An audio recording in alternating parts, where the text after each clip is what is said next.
Baik, bismillahirrahmanirrahim. Assalamualaikum warahmatullahi wabarakatuh. Kembali lagi kita bertemu di mata kuliah metodologi penelitian. Kali ini kita akan sama-sama mempelajari dan berdiskusi terkait dengan bahasan yang sudah cukup jamak kita jumpai dalam keseharian, ya, yaitu berkaitan dengan metodologi survei.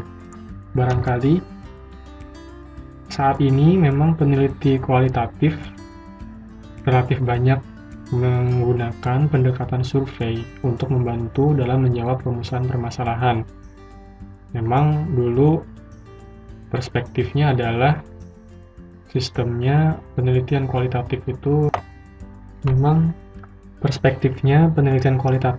lebih mengedepankan analisis mendalam, alih-alih menggunakan bantuan metode kuantitatif dalam menjawab rumusan masalah. Tapi saat ini, ya, untuk menguatkan temuan penelitian kualitatif, maka digunakan pula pendekatan survei, ya, pendekatan survei.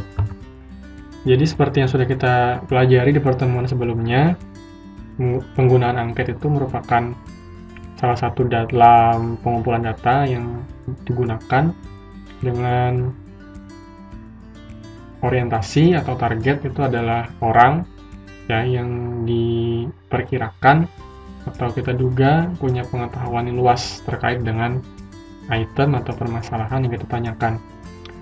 Di banyak tempat sendiri angket itu awalnya memang seringkali dikirimkan melalui pos, ya, sementara di Indonesia melalui Badan Pusat Statistik angket-angket biasanya disebarkan oleh surveyor. Ya, kemudian pertimbangan menggunakan angket itu kita yang pertama harus menghindari bias. Artinya apa? Jika kita mengamati kepuasan atas pelayanan publik, maka sebaiknya responden itu tidak hanya di tempat pelayanan publik saja. Cobalah cari responden di luar tempat tersebut. Tapi ingat, responden setidaknya pernah, ya, mengalami pelayanan publik di tempat tersebut. Jadi, angket ini umumnya digunakan untuk mengukur persepsi, opini, dan kepuasan masyarakat. Kriteria angket itu ada 4. Yang pertama harus jelas, ya, tujuannya. Kemudian akurat juga, jangan sampai pertanyaan yang kita buat, kita sebarkan itu ternyata tidak mampu menjawab rumusan permasalahan.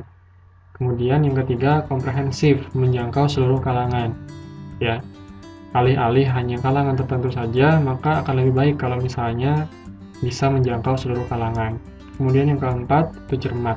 Jadi dalam membuat angket itu kita harus mengikuti alur-alur yang ada sehingga nantinya angket yang kita buat itu akan tepat sasaran dan mampu menjawab atau membantu mendukung dalam menjawab rumusan permasalahan. Hal-hal yang perlu diperhatikan dalam penggunaan dan juga penyusunan angket, ya, angket sebetulnya dapat ditanyakan memang seringkali secara tatap muka, bisa juga melalui media lainnya seperti telepon, atau menggunakan media yang saat ini digandrungi, sebut saja Google Form misalnya, atau pendekatan lain. Hal ini akan nampak dari desainnya yang berbeda, dari desain angket yang berbeda. Antara tatap muka, kemudian dengan telepon, dan juga menggunakan Google Form, itu pasti akan memiliki bentuk antarmuka yang berbeda. Dan yang patut Anda cermati adalah responden dengan tingkat ekonomi dan juga pendidikan yang tidak begitu tinggi, biasanya perlu pendampingan yang lebih ekstra, ya, sehingga pelaksanaannya itu sebetulnya lebih efektif jika dilakukan secara tatap muka daripada kita mengirimkan melalui Google Form misalnya atau melalui telepon. Kemudian perlu teknik tersendiri sebetulnya agar responden itu bisa bersemangat. Responden yang bersemangat itu tentu akan memberikan informasi yang banyak dan luas pula kepada kita sebagai pengumpul data. Teknik perolehan angket pun, baik itu melalui lapangan atau secara langsung terjun tatap muka, daring atau dalam jaringan atau menggunakan pos, itu sebetulnya juga menentukan, ya, bisa juga menentukan. Kemudian untuk angket dengan topik tertentu, pedomannya itu biasanya sudah disediakan. Artinya kawan-kawan itu tinggal mengikuti alurnya saja. Kalaupun memang ada sedikit perubahan, maka silahkan dimodifikasi sesuai dengan kebutuhan penelitian Anda. Kemudian komponen angket. Komponen angket yang pertama jelas harus punya judul. Judul ini boleh jadi berkaitan dengan langsung berkaitan dengan judul penelitian ataupun Anda modifikasi sepanjang masih berkaitan erat dengan penelitian Anda. Tentukan judul yang sekiranya menarik minat responden. Pilih judul yang ringkas saja supaya responden itu mengetahui tujuan dari pembuatan atau pengumpulan data melalui angket ini atau survei ini.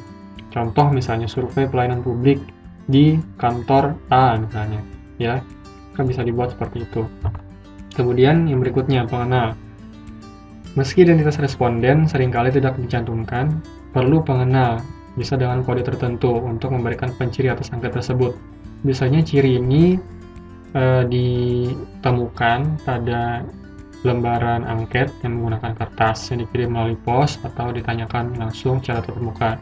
Posisinya biasanya ada di pojok bawah ataupun di bagian atas, ya.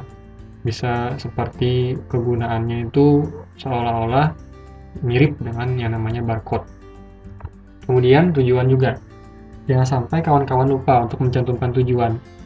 Jadi tujuan ini, ya, cantumkan latar belakangnya, kenapa kita membuat angket, ya, latar belakangnya. Dan juga cantumkan juga informasi penting yang berkaitan dengan topik penelitian, ya, yang kira-kira mampu mengarahkan agar responden itu tidak terlalu bingung dengan proses penyusunan atau proses pengumpulan data melalui angket ini. Kemudian yang berikutnya yang juga tidak kalah penting yaitu instruksi. Instruksi ini akan mengarahkan ya responden dalam menjawab angket. Apakah jawaban itu diberikan dengan memberikan tanda silang, melingkari, memberikan urutan dan sebagainya. Ya. Di dalam survei ya yang menggunakan angket dikenal dua macam pertanyaan, yaitu pertanyaan terbuka dan juga tertutup. Instruksi untuk dua jenis pertanyaan ini jelaslah berbeda, ya. Oke, tadi sudah kita singgung berkaitan dengan jenis atau pertanyaan dalam metodologi survei. Pertanyaan tertutup. Jadi pertanyaan jenis ini itu sebetulnya memberikan opsi jawaban bagi responden untuk dipilih. Tetapi pilihannya seringkali terbatas di opsi tersebut saja. Hindari penyebutan opsi yang hampir mirip, agar menghindari kesan bahwa jawaban itu tumpang tindih dan kebingungan dari responden dalam menjawab angket. Ya, misal, ya, beri tanda silang X untuk pilihan jawaban Anda untuk pertanyaan moda transportasi apa yang paling sering Anda gunakan untuk menuju dan dari kampus. Jadi di sini kawan-kawan disediakan 4 pilihan jawaban, ya. Jadi tidak disediakan pilihan misalnya jet pribadi misalnya. Berarti kawan-kawan yang ingin menjawab opsi tersebut maka tidak akan bisa untuk memilih karena opsi jawaban itu tertutup untuk 4 opsi saja, yaitu motor, mobil, pejalan kaki dan juga transportasi massal pengguna kendaraan publik, ya. Jadi ini ya pertanyaan tertutup. Kemudian ada juga pertanyaan terbuka, di mana angket tidak memberikan pilihan jawaban yang dibatasi dalam beberapa poin seperti yang dijelaskan untuk pertanyaan tertutup tadi. Di sini responden diberikan kebebasan dalam menjawab sesuai dengan pengalaman dan perasaan. Contoh misalnya, langkah apa yang sebaiknya dilakukan pihak kampus untuk membatasi penggunaan kendaraan pribadi di area kampus? Ya, jadi ini pertanyaannya boleh dijawab sesuka hati oleh responden sesuai dengan pengalaman, perasaan, opini dan juga persepsinya selama ini. Ya, jadi itu. Kemudian, bagaimana menentukan apakah angket yang kita sebar menggunakan pertanyaan terbuka atau tertutup? Jadi di sini ada tahapannya. Jadi kita harus melakukan percobaan atau studi pendahuluan dulu di lapangan terhadap beberapa orang, misalnya 30, untuk mengetahui kira-kira jawaban-jawaban apa yang akan diberikan para responden sehingga bisa kita duga saat membuat opsi jawaban. Kemudian, bisa juga dengan memeriksa beberapa survei terdahulu. Artinya dari situ kita akan mendapatkan acuan opsi-opsi jawaban. Apakah perlu kita modifikasi lagi atau mengikuti yang ada? Misal, di sini ada contoh pertanyaan. Berikut ini pilihlah aspek pelayanan kampus yang menurut Anda perlu dioptimalkan dan ditingkatkan. Sebetulnya, dari opsi jawaban diberikan, ini masuk ke kategori pertanyaan yang ketiga, yaitu pertanyaan yang semi tertutup. Karena di sini Pengumpul data itu menyediakan opsi lainnya, artinya masih diberikan kesempatan untuk memberikan jawaban yang dirasakan oleh responden tidak ada dalam opsi ini, ya. Jadi ini bisa ditanyakan terlebih dulu kepada beberapa orang.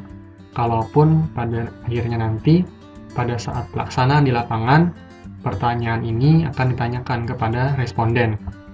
Kemudian dalam proses input data, bagaimana cara untuk memudahkan kita mengingat opsi jawaban? Karena kan kebanyakan boleh jadi dalam bentuk kalimat.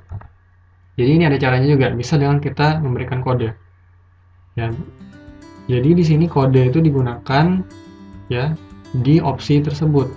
Artinya tidak serta-merta hanya ada kotak untuk mencentang atau memberikan tanda silang dan juga opsi jawaban, tapi di sini kita berikan juga kode nomor. Ya. Tetapi diingat, kode-kode ini biasanya digunakan untuk angket yang disebar misalnya di lapangan. Ya, sementara kalau disebar dengan Google Form, maka kita sudah tidak perlu lagi menggunakan kode karena sudah akan diringkas sendiri oleh aplikasi tersebut. Ya.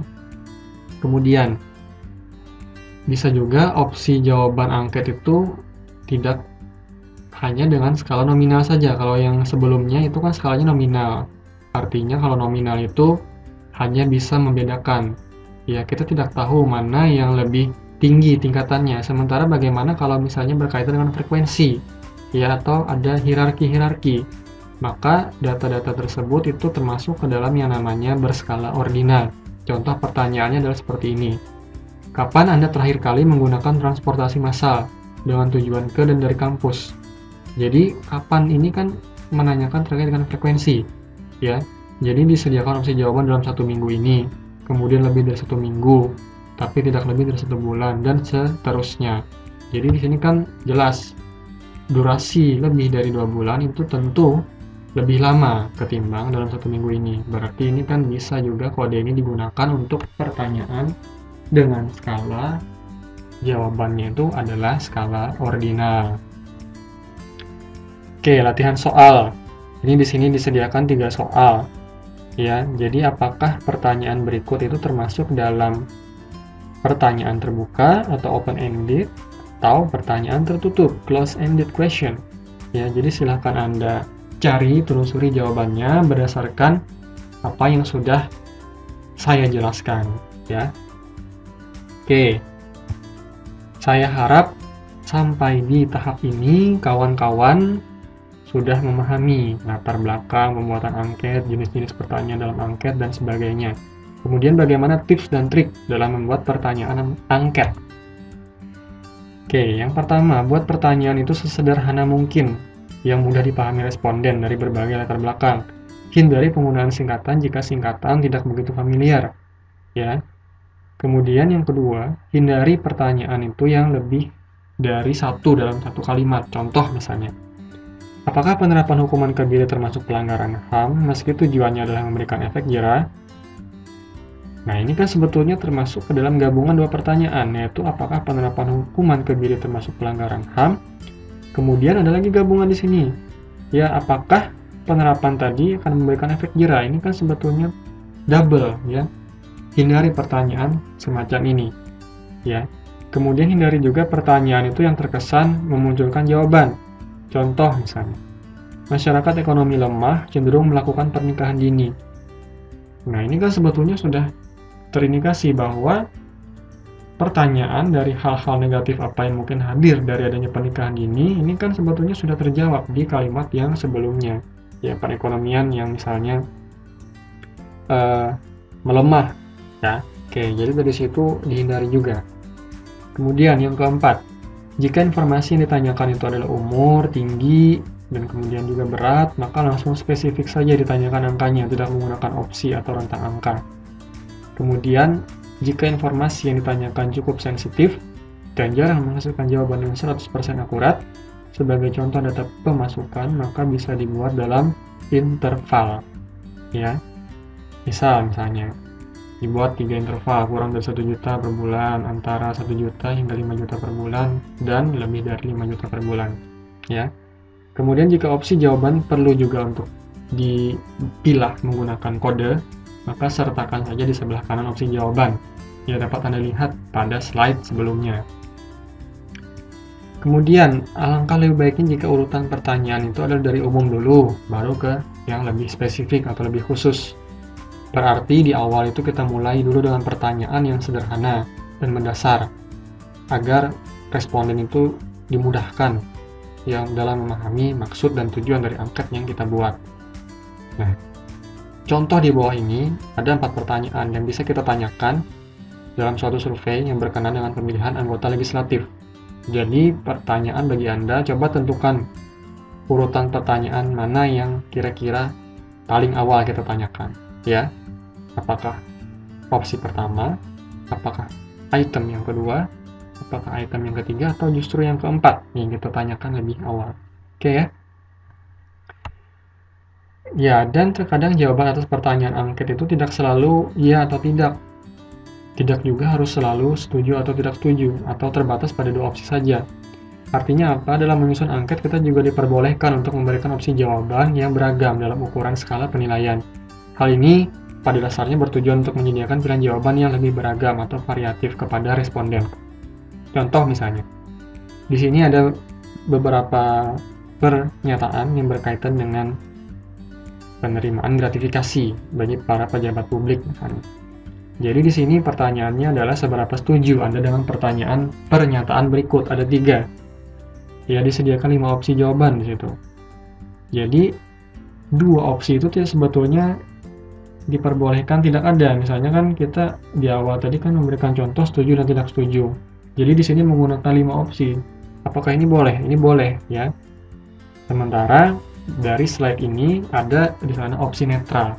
Sebetulnya opsi jawaban netral itu tidak harus selalu muncul. Bisa juga digantikan dengan cukup setuju. Tapi ini sebetulnya harus mengacu juga ke penelitian-penelitian yang terdahulu. Apakah lebih banyak menggunakan netral atau cukup setuju untuk mewakili jawaban dari responden. Kemudian bisa juga dengan memberikan jawaban dengan menempatkan garis, ya. Meskipun memang penggunaan metode ini tidak direkomendasikan karena cukup susah untuk menginterpretasikannya, ya. Kemudian yang berikutnya bisa juga dengan memberikan angka, ya, memberikan angka. Maksud angka di sini adalah jika kita merasa jawaban ini paling dekat dengan pertanyaan yang diberikan, maka bisa kita berikan angka yang tinggi. Sementara jika jauh hubungannya, ya, atau relasinya, maka bisa kita berikan nilai yang lebih rendah. Contohnya di sini, menurut Anda, berikan urutan hukuman yang dirasa paling memberikan efek jera bagi pejabat yang terbukti menerima gratifikasi. Ya, jadi di sini kan ada 5 opsi jawaban, mulai dari penjara hingga publikasi identitas pelaku. Maka di sini responden diberikan atau disediakan opsi angka 1-5, ya, untuk mengurutkan kira-kira mana yang paling memberikan efek jera, di mana angka 5 itu dirasa memberikan efek jera yang paling kuat. Kemudian bisa juga dengan memberikan tanda silang, ya, memberikan skala penilaian tertentu terhadap jawaban. Misalnya di sini terdapat contoh pertanyaan yang berkaitan dengan respon dari responden terhadap regulasi yang menjadi dasar penindakan terhadap pejabat penerima gratifikasi. Jadi di sini responden diberikan opsi untuk memilih. Jika responden sudah merasa regulasi tersebut adil, maka dapat memberikan atau mencentang jawaban, ya, untuk angka 1 dan juga 2. Ya, sementara jika responden merasa bahwa regulasi tersebut masih tidak adil atau masih tebang pilih, maka dapat memberikan opsi jawaban untuk nomor 4 dan juga nomor 5. Oke.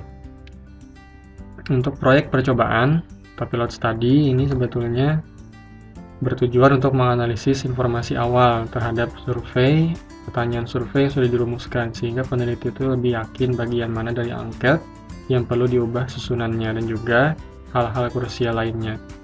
Jadi melalui pilot project ini akan diketahui pemenuhan unsur-unsur berikut. Di antaranya, kira-kira isu yang sudah dimasukkan itu apakah sudah relevan, kemudian terkait dengan urutan pertanyaan juga apakah sudah tepat, Yang ketiga, pertanyaannya ambigu itu apakah sudah teridentifikasi sehingga nantinya bisa kita modif kembali. Yang keempat, apakah pemberian kode itu layak untuk diberlakukan. Dan yang kelima, isu-isu yang dirasa penting bagi responden harusnya sudah termasuk di dalam angket. Oke, ini adalah contoh dari angket atau kuesioner yang mengukur kepuasan pasien terhadap pelayanan inap di suatu puskesmas. Jadi di sini ada beberapa komponen yang harus diisi oleh responden, mulai dari identitas, jenis kelamin, umur, pekerjaan, lama pernah dirawat di puskesmas. Ya, kemudian ada juga aspek-aspek yang berkaitan dengan sarana dan juga prasarana dan juga pelayanan yang diberikan oleh puskesmas. Oke, baik. Saya kira materi untuk metodologi survei cukup ya. Anda diperkenankan untuk mencari sumber belajar dari media lainnya yang pasti sangat melimpah dan juga sangat beragam. Saya berharap semoga materi ini dapat dengan mudah dipahami. Terima kasih. Wassalamualaikum warahmatullahi wabarakatuh.